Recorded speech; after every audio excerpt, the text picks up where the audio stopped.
하나님의 말씀을 교독하겠습니다. 로마서 15장 14절부터 21절까지 교독합니다. 15장 14절부터 21절까지 교독합니다. 내 형제들아, 너희가 스스로 선함이 가득하고 모든 지식이 차서 능히 서로 권하는 자임을 나도 확신하노라.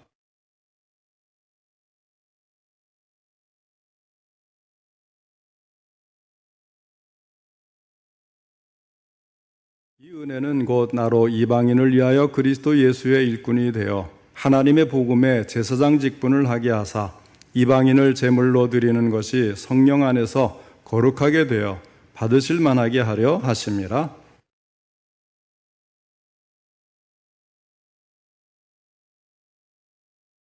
그리스도께서 이방인들을 순종하게 하기 위하여 나를 통하여 역사하신 것 외에는 내가 감히 말하지 아니하노라. 그 일은 말과 행위로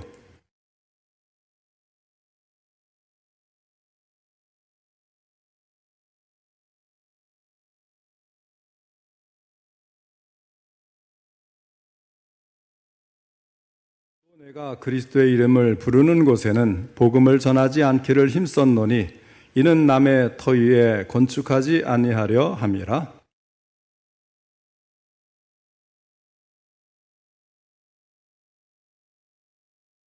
예배에는 그리스도 예수의 일꾼이라는 제목으로 함께 말씀을 듣겠습니다. 먼저 하나님께 기도드리겠습니다. 하나님 아버지, 오후에도 함께 하시고 저희들의 예배를 받으시며 귀한 말씀 주시니 감사를 드립니다.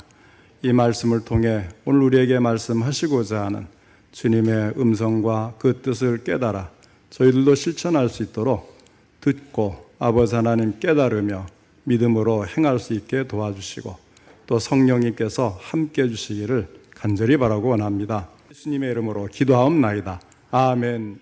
오늘 본문 16절에 보면 사도 바울이 내가 그리스도 예수의 일꾼이 되었다 이렇게 고백을 합니다.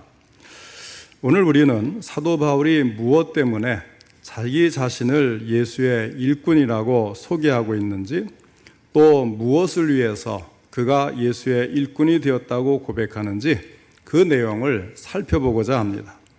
예수의 일꾼, 하나님의 일꾼, 우리도 이런 평판을 받을 수 있다면 얼마나 복된 삶입니까? 그러면 무엇 때문에 또 무엇을 위해서 우리는 예수의 일꾼이 되어야 할까요? 첫째로 그것은 우리가 하나님의 은혜를 받은 사람들이기 때문입니다. 은혜라는 것은 받을 자격이 없는 사람들에게 베풀어지는 하나님의 편에서의 사랑 또는 호의를 의미합니다. 예를 들어서 에베소서 2장 8절을 보면 너희는 그 은혜에 의하여 믿음으로 말미암아 구원을 받았으니 이것은 너희에게서 난 것이 아니요 하나님의 선물이라 하는 말씀이 있습니다. 구원은 전적으로 하나님의 은혜입니다. 그러나 사도 바울은 오늘 본문에서 구원받은 것만 은혜라고 말하지 않습니다. 은혜라는 단어를 좀 다른 각도에서 사용하고 있는 것입니다. 이제 내가 구원을 받은 자로서 구원을 받고 보니까 이 은혜가 소중하고 놀라운 특권입니다. 그래서 이제는 내가 다른 사람을 또한 구원하는 데 쓰임받아야 되겠구나 이런 생각을 가지게 되는 것입니다. 내 사랑하는 가족, 내 사랑하는 이웃, 내 사랑하는 친구들이 영생에 동참할 수 있도록 구원하는 도구로서의 삶을 살고 싶어하는 것입니다. 본문에서는 그런 의미로 은혜라는 단어를 쓰고 있는 것입니다. 15절에 보면 그러나 내가 너희로 다시 생각나게 하려고 하나님께서 내게 주신 은혜로 말미암아 더욱 담대히 대략 너희에게 썼노니라고 말씀을 합니다. 또 그 다음 16절 15장 16절을 우리 같이 한번 읽어보겠습니다. 15장 16절 자 시작. 이 은혜는 곧 나로 이방인을 위하여 그리스도 예수의 일꾼이 되어 하나님의 복음에 제사장 직분을 하게 하사 이방인을 제물로 드리는 것이 성령 안에서 거룩하게 되어 받으실 만하게 하려 하심이라. 아멘. 여기에 이 은혜는 그랬습니다. 이 은혜. 그래서 이 은혜가 어떤 일꾼이냐? 내가 그리스도 예수의 일꾼이 되어서 복음의 제사장 직분을 하게 했다는 거예요. 자, 예수의 일꾼, 이런 말을 나는 복음의 제사장이 되었다. 나의 삶을 변화시키고 나를 하나님의 놀라운 구원에 동참시킨 이 하나님의 복음. 이제 이 복음을 다른 사람이 듣고 예수 없이 하나님 없이 복음 없이 살던 이방인들이 하나님 앞에 바쳐지고 구원받아 하나님의 자녀가 되도록 이방인들을 하나님 앞에 제물로 바치는 복음의 제사장이 된 것도 역시 은혜가 아니냐 하는 거예요. 그러니까 은혜가 지금 두 가지로 사용이 되었잖아요. 내가 구원받은 것이 은혜였습니다. 그런데 구원받은 내가 다른 사람을 구원받도록 주님 앞에 바치는 이 복음 전파의 사명을 나에게 맡겨주신 것도 크나큰 은혜다. 이 두 가지를 이야기하는 겁니다. 자, 그래서 바울에게는 이런 그 은혜, 은총의식이 있었습니다. 하나님이 나에게 이런 엄청난 특권을 주셨다는 특권의식이 사도 바울로 하여금 하나님의 일꾼이 되도록 했다는 고백인 것입니다. 우리가 한평생의 삶을 계획할 때에 하나님과 이웃을 잘 섬겼으면 좋겠다고 결심을 하지요. 그런데 이것을 단순한 의무로만 생각하면 오래 가지 못할 것입니다. 우리가 한 달 동안 노력하다가 거기서 끝날지도 모르는 일입니다. 어쩌면 1년까지는 그래도 참 끈질기게 열심히 행할 수도 있을 거예요. 그런데 문제는 이것을 의무로 생각하게 되면 늘 힘들고 벅차고 오래 가지 못할 수가 있다는 거예요. 그러나 이걸 특권으로 생각하면 어떻겠습니까? 내가 천하보다 더 귀한 영혼들을 그리스도 앞으로 인도할 수 있다는 것은 하나님이 내게 주신 놀라운 특권이다. 이렇게 생각하는 사람은 하나님을 섬기고 이웃을 섬기고 그들과 더불어 사랑을 나눌 수 있는 이 사실, 주님께서 내게 주신 감당할 수 없는 큰 은혜구나, 이렇게 생각을 하게 되는 것입니다. 이런 특권의식, 은총의식을 가진 사람들은 기쁜 마음으로, 감격스러운 마음으로 자신의 삶을 온전히 주님 앞에 드려서 우리 주 예수 그리스도의 일꾼으로 살 수가 있는 것입니다. 바울이 그와 같이 했다는 거예요.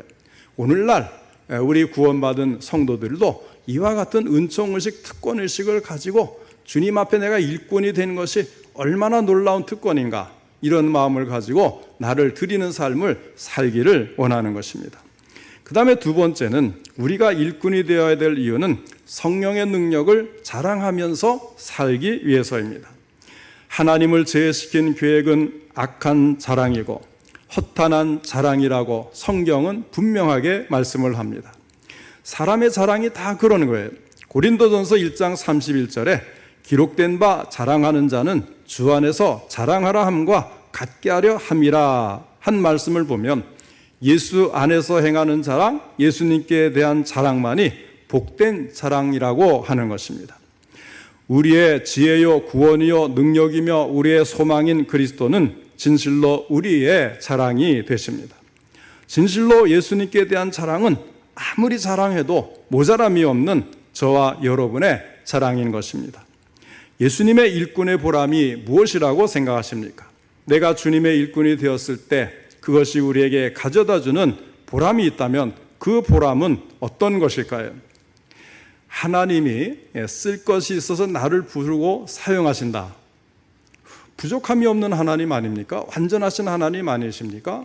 모든 것을 다스릴 수 있는 절대 주권을 가지신 하나님이세요. 그런데 하나님의 일에 내가 쓸 것이, 나를 쓸 일이 있다, 나를 사용하고 싶어 한다, 이것을 우리가 가만히 생각해 보면요, 참 이거보다 놀라운 게 없어요. 전에 제가 한번 말씀드렸잖아요. 저 초등학교 때 선생님이 화분에 이 꽃밭에 물을 주라고 하면 갑자기 특권의식이 생기는 거예요. 나에게 이런 걸 맡기다니. 열심히 물을 주잖아요.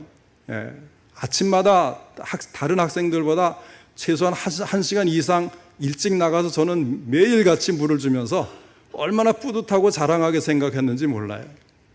한 번은 또 이제 이 환경 이제 미화를 한다고 어느 집에 가서 화분을 가져오라고 시켰어요. 그래서 2명이 뽑혀가지고 가는데 얼마나 어깨가 으쓱거리는지요. 초등학교 때 이 선생님이 나에게 이 화분 가져오는 일을 특별히 맡겼다는 게 너무너무 자랑스러운 거예요. 그래서 무거운 줄도 모르고 아주 즐겁게 다녀온 적이 있습니다. 그런데 하나님이 너를 쓰고 싶다는 거예요. 얼마나 감사합니까? 자, 17절에 보면 바울이 이 자랑을 이렇게 고백을 합니다. 그러므로 내가 그리스도 예수 안에서 하나님의 일에 대하여 자랑하는 것이 있거니와. 자, 무엇을 자랑하는가 하면 18절로 19절에 계속 이렇게 말씀합니다. 그리스도께서 이방인들을 순종하게 하기 위하여 나를 통하여 역사하신 것 외에는 내가 감히 말하지 아니하노라. 그 일은 말과 행위로 표적과 기사의 능력으로 성령의 능력으로 이루어졌으며 그리하여 내가 예루살렘으로부터 두루 행하여 일루리곤까지 그리스도의 복음을 편만하게 전하였노라. 내가 무엇이라고 이방인의 사도를 삼아서 여기에 예루살렘에서부터 일루리곤까지 복음을 편만하게 전할 수 있도록 함께 하시고 말도 잘하게 하시고 표적과 기사의 능력도 나타나게 하시는 것, 너무너무 나는 자랑스럽다는 거예요. 주님께서 내가 하나님의 일을 할 수 있도록 주의 일꾼으로서 그 일을 감당할 수 있도록 나로 말미암아 말하게 하시고 일하게 하시고 위대하신 주의 복음을 전할 수 있는 메시지를 주셨는데 이것이 단순한 내 말이 아니라 하나님의 말씀을 내게 전할 수 있게 해주셨다. 얼마나 자랑스럽냐 하는 거예요. 또 그 일을 위해서 하나님의 일이요 하나님의 복음인 것을 증명하도록 표적을 주시고 기적을 일으켜주시는 놀라운 역사를 보여주셨다는 거예요. 그래서 이 바울에게 일을 맡기실 뿐만 아니라 이것이 하나님의 말씀인 것을 입증하기 위해서 성령께서 동행하시면서 초자연적인 기적을 일으키시는 일을 행해서 증거를 주셨다는 겁니다. 마가복음 마지막 절인 마가복음 16장 20절에 보면 예수님께서 승천하신 이후에 제자들이 나가 두루 전파할세 주께서 함께 역사하사 그 따르는 표적으로 말씀을 확실히 증언하시니라 했습니다. 그 따르는 표적, 제자들이 전파할 때 주께서 함께 역사하사 그 따르는 표적으로 말씀을 확실히 증언하시니라. 그런데 이것이 예수님 부활하신 다음에 이제 부름받은 사도였던 바울에게도 똑같이 일어났다는 거예요. 바울이 전한 그 메시지가 하나님이 축복하시고 하나님이 승인하신 메시지였다는 사실을 불신의 사회에 알리기 위하여 하나님은 바울을 사용하시면서 그에게 따르는 표적과 기사로 그가 전하는 말씀이 하나님의 말씀이요 우리를 구원하는 참된 진리의 복음인 것을 증명했다는 겁니다. 그래서 하나님의 성령의 능력을 자랑하고 주님을 나타내고 우리를 통해서 하나님의 놀라우신 능력을 나타내기 위해 이와 같은 일을 행하신 것입니다. 예수님은 우리에게 어떤 책임을 맡기실 때에 반드시 그 책임을 수행할 수 있는 능력을 동시에 부여하신다는 사실, 지난번에도 제가 예수님의 제자들 파송할 때 이렇게 하신다고 말씀을 드렸는데 이것이 실제로 제자들에게 사도들에게 바울에게 일어난 겁니다. 예수님이 12제자를 파송하실 때 그냥 나가서 전도만 하라고 한 것 아니지 않습니까? 병 고치는 권세를 주셨어요. 귀신을 쫓는 능력을 동시에 주셨습니다. 병 고치는 것이 목적은 아니죠. 그 사람을 위로하고 또 참 약한 것을 강하게 하시는 그런 은혜를 베풀어 주고 사랑을 주는 것이지만 그것만이 최종 목적이 아니었던 거예요. 바울의 전도와 예수님의 제자들의 전도를 입증하고 그것이 하나님의 일이고 그 복음을 믿으면 말씀대로 구원받는 하나님의 복음이라는 것을 보여주는 표적이었던 것입니다. 그 일을 통해서 하나님의 일을 감당할 수 있도록 주님께서는 역사를 해주셨어요. 누가 해주셨습니까? 성령님이 같이 가셔서 능력으로 이 일을 이루어 주신 거예요. 그 성령의 능력을 자라가면서 살아가는 사람들이 바로 예수님의 일꾼된 자들의 특권이라고 하는 것입니다. 우리 주변에는 다 아시겠지만은 전남 신안군 증도라는 섬에 복음을 전했던 문준경 전도사님, 다들 가보시기도 하고 잘 아실 거예요. 이 신안군에 있는 증도라는 섬에는 90% 이상이 예수를 믿는 섬으로 유명하지요. 인구 2200명인데 그 작은 섬에 11교회 교회가 있고 그 중에 10개의 교회가 문준경이라는 한 여전도사님이 전도를 해서 개척하여 세운 교회입니다. 그래서 이 증도에는 10개, 주변의 다른 섬에 또 10개 교회를 세워가지고 모두 20개의 교회를 세운 분이 바로 이 문준경 전도사님이세요. 그래서 이 문준경 전도사님을 증도 복음의 복음화의 어머니라고 부르고 있지 않습니까? 자, 이곳 섬마다 문 전도사님의 영향을 받은 많은 청년들이 예수 믿기로 결심을 해서 나중에 한국교회의 훌륭한 영적 지도자들이 되었습니다. 그들 가운데 어떤 분이 있는가 하면요, CCC, 한국 대학생 선교회를 창설하고 평생 그 CCC의 대표로 계셨던 김준권 목사님도 바로 이 문준경 전도사님을 통해서 복음을 받고 예수를 믿은 청년 가운데 한 명이었어요. 그래서 이 김준권 목사님과 함께 한 30여 명의 아주 훌륭한 한국의 교회 지도자들이 나온 것으로 제가 알고 있거든요. 그래서 이 문 전도사님의 전도로 예수를 믿은 청년 중에 한 사람이었던 김준권 목사님이 문준경 전도사님이 복음을 전하던 때의 일화를 이렇게 설명한 적이 있어요. 그분이 마을을 돌아다니면서 아픈 사람들을 보면 가방에서 약을 꺼내어 주면서 아픈 부위에 기도하면 어떤 병이든지 다 나았다는 거예요. 그런데 나중에 알고 보니까 이 약이 다 똑같은 약이었다는 거예요. 다리가 아파도 그 약, 배가 아파도 그 약, 어지러워도 그 약. 모든 사람에게 똑같은 약을 줬는데 알고 보니까 소화제였다는 거예요. 그런데도 병이 다 나았다는 겁니다. 그래서 지금 가만히 생각해 보니까 문준경 전도사님이 하나님께 신유의 은사를 받으셨던 것이 아닌가 하는 생각이 든다는 것이 CCC를 이끌었던 김준권 목사님의 자기 청년 시절의 고백입니다. 사랑하는 성도 여러분, 이처럼 내가 가진 온갖 무력함과 그리고 연약함에도 불구하고 하나님께 나를 내어놓기만 하면 내게서 능력을 나타내시고 위대한 일을 나타내시며 한평생 하나님의 능력을 자랑하면서 살아갈 수 있는 생애를 살 수 있는 가능성이 오늘 저와 여러분의 것이 될 수 있기를 바랍니다. 그 다음에 세 번째로 우리가 일꾼 되어야 될 이유는 그리스도 예수의 축복을 나누기 위해서입니다. 로마서 15장 29절에서 바울은 내가 너희에게 나아갈 때에 그리스도의 충만한 복을 가지고 갈 줄을 아노라 하고 말씀을 합니다. 바울은 로마 교회 성도들에게 나아가면서 예수님의 축복을 가져가기를 원했습니다. 물론 이 복은 바로 구원의 복이요, 하나님의 자녀로 사는 복을 말합니다. 우리는 이 축복하면 본능적으로 생각하는 것이 먼저 물질적인 축복 아닙니까? 세상에서 성공하고 승진하고 또 물질을 많이 받고 모아서 잘 사는 것, 이것이 제일 먼저 생각나게 되어 있어요. 누구나 그렇게 생각하기가 쉽습니다. 좀 더 깊이 영적으로 깊이 생각하면서 살아야 이것을 소화시켜서 이제 우리의 구원의 축복 또 하나님의 자녀로 사는 이 영적인 복을 우리가 축복이라고 생각하는 것이 좋겠구나, 이렇게 우리가 돌려서 이제 생각을 하지만 일반적으로 우리가 축복하면 뭐든지 잘 돼야 되잖아요. 건강하고 부하고 또 승진하고 좋은 이제 높은 위치에 올라가고, 이렇게 우리 한국 교회 한국 사람들의 축복관이 굉장히 물질적으로 되어 있다는 것은 우리가 좀 더 깊이 참 반성해 봐야 될 문제입니다. 그렇다고 이렇게 말한다고 해서 그럼 하나님이 물질의 축복을 안 주시느냐? 그건 아니죠. 여러분, 우리가 그 아브라함과 이 족장들의 이야기가 나오잖아요.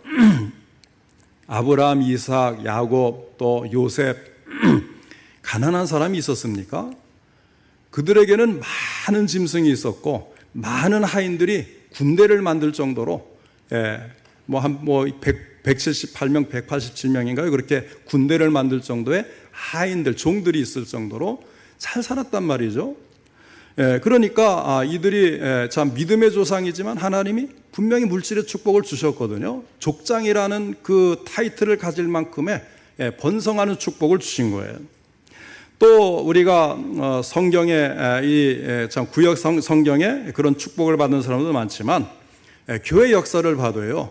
하나님을 위해서 자기를 헌신했을 때에 하나님 물질적인 복을 주셔서 정말 많은 곳에 교회를 세우고 대학을 세우고 병원을 세우고 선교사를 후원하고 했던 분들이 엄청나게 많습니다. 뭐 YMCA 건물을 뭐 세우는데 돈을 보냈다든지 그런 물질적인 축복을 받은 사람들이 많아요.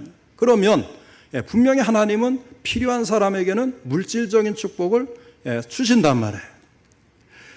그래서 하늘의 아버지께서 이 땅에 사는 자녀들에게 많은 축복을 주시는데, 그러면 이 많은 축복을 받았을 때 물질로도 많은 사람을 돕지만, 그러나 우리가 이웃들에게 나눌 수 있는 최대의 축복이 무엇인가를 곰곰이 생각해 보시면 무엇입니까? 결국은 복음이잖아요. 그 영혼이 구원받는 것만큼 큰 복은 없는 거예요. 예를 들어서 우리가 부모님에게 효도를 한다고 해서 부모님을 뭐 좋은 집에 모시고 생활에 염려 없도록 또 물질로 대드리고 뭐 세계 여행 효도 관광을 시켜드리고 또 오래도록 건강하게 살라고 또 좋은 약 늘 병원 진단을 받고 그렇게 하면 물론 당장은 기분이 좋고 효도하는 뭐 자녀 때문에 참 행복할지는 모르지만 언제까지 가겠어요? 그 부모님이 예수 믿고 구원받지 못한다면 다 헛소리가 되는 거예요. 아무것도 아닌 거예요. 예수 믿고 천국 가야 비로소 부모님들에 대한 효도가 완성이 되는 겁니다. 그 영혼이 지옥 가는 것보다 더 큰 불행이 어디 있습니까? 그거는 내버려 두고 물질적으로 건강하게 또 편리하게 잘 해준다고 해서 이 효도가 완성되는 게 아니라는 거죠. 오히려 불효가 되는 거예요. 구세군의 창시자 윌리엄 부스라는 사람이 있지 않습니까? 그 윌리엄 부스가 기도하는 것이 이런 내용입니다. 하나님, 오늘 이 시대의 그리스도인들에게 하나님의 영원한 형벌의 지옥을 보여주십시오. 그러면 그들은 뛰쳐나가서 이 복음을 불붙는 가슴으로 전하지 않고는 견디지 못할 것입니다. 지옥을 보는 사람은 이 복음을 전하지 않고는 견딜 수가 없는 거예요. 내 형제가, 내 부모가, 내 친구가 그 지옥불의 형벌에 들어가도록 어떻게 내버려 둘 수 있는가? 지난주에도 제가 친구를 만날 기회가 있어서 제가 그 만나는 친구는 예수 믿는 친구인데 또 그 친구와 같이 있는 참 세상적으로 성공한 친구가 또 같이 와서 같이 밥을 먹었어요. 그 친구가 교회를 안 다니는 걸 알고 교회 다니도록 이렇게 권면을 했는데 대뜸 하는 말이 교회와 그리스도인에 대한 비평 비판이 그냥 입에서 폭포수처럼 쏟아져 나오는데요. 하나도 반박을 못할 정도로 사실이에요. 그 친구도 성공한 친구니까 뭐 대덕에서 연구소 소장을 하고 유명한 사람이니까 자기 밑에 직원들이 있잖아요. 근데 직원들을 전체적으로 보면 교회 다니는 친구들만큼 그렇게 얌체 같고 자기 이익만 알고 자기가 손해보면 반드시 항의하고 이렇게 이기적이고 악착 같은 사람은 기독교인들밖에 없다는 거예요. 갑자기 목사가 친구를 만나서 전도하는데 그런 이야기들을 경험적인 거니까 자기가 겪은 이야기니까 너무너무 질렸다는 거예요. 자기가 부하 직원들인데 정말 내 부하 직원이지만 제일 힘들게 하는 게 교회 다니는 그 부하들이었다. 이렇게 이야기를 하는데 할 말이 없어요. 그래서 좀 더 기도해야 되겠다 하고 그렇게 헤어졌는데 어쨌든 그 영혼 구원하는 것만큼 큰 그 축복을 나눠주는 건 없거든요. 그래서 이 윌리엄 부스가 이 지옥을 보여주시면 왜 전도 안 하겠습니까? 보게 해주십시오라고 기도를 하면서 한 번은 영국왕 에드워드 7세가 윌리엄 부스 대장이잖아요, 구세군. 그래서 버킹엄 궁으로 초대를 했어요. 그래서 장군, 참으로 좋은 일을 하고 있어. 치하를 하고 위로할 때에 75세에 나이든 이 부스가 이렇게 말을 했다 그래요. 각하, 어떤 사람의 야망은 예술에 있고 어떤 사람의 야망은 명예에 있고 어떤 사람의 야망은 황금에 있사오나 나의 야망은 영혼 구원에 있습니다 라고 이야기를 한 거예요. 자, 그러면 바울은 이 축복이 되는 복음을 전하기 위해서 어떻게 했을까요? 19절 하반절에 이렇게 말씀합니다. 그리하여 내가 예루살렘으로부터 두루 행하여 일루리곤까지 그리스도의 복음을 편만하게 전하였노라. 예루살렘에서 일루리곤까지라고 했습니다.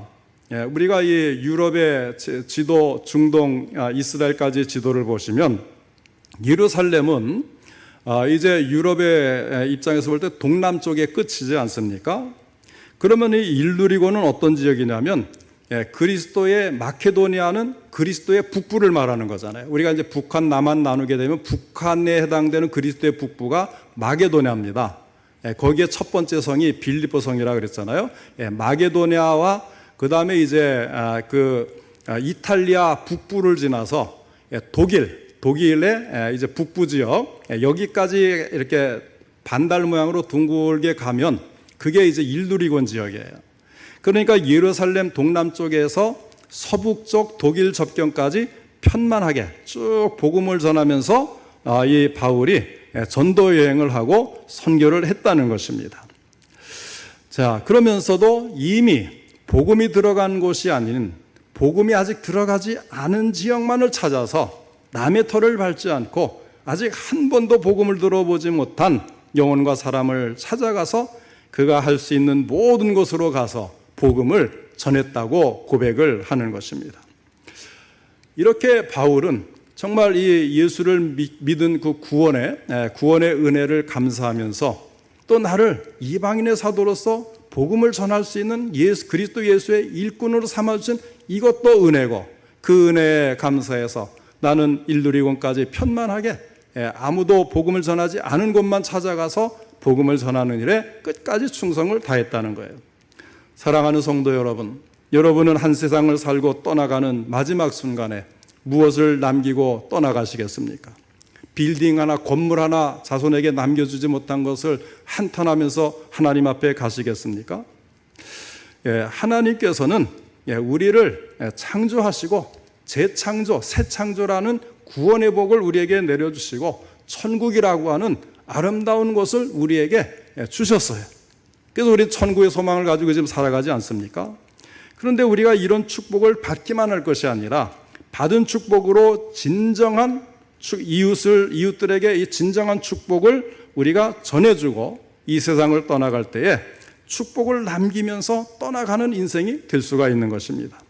바울은 그가 그리스도를 만나고 얻은 놀라운 축복을 이 세상 땅끝까지 가서 축복을 나누고 떠나기를 원한 것입니다. 우리 교회가 우리 교회에 속한 모든 지체인 성도들이 하나님의 놀라운 축복을 평생에 받으시고 더욱 전도에 힘쓰심으로 해서 이 축복을 이웃들과 가까운 사람들과 후회 없이 나누는 삶을 살아가는 우리 모든 성도님들 되시기를 주님의 이름으로 축원합니다.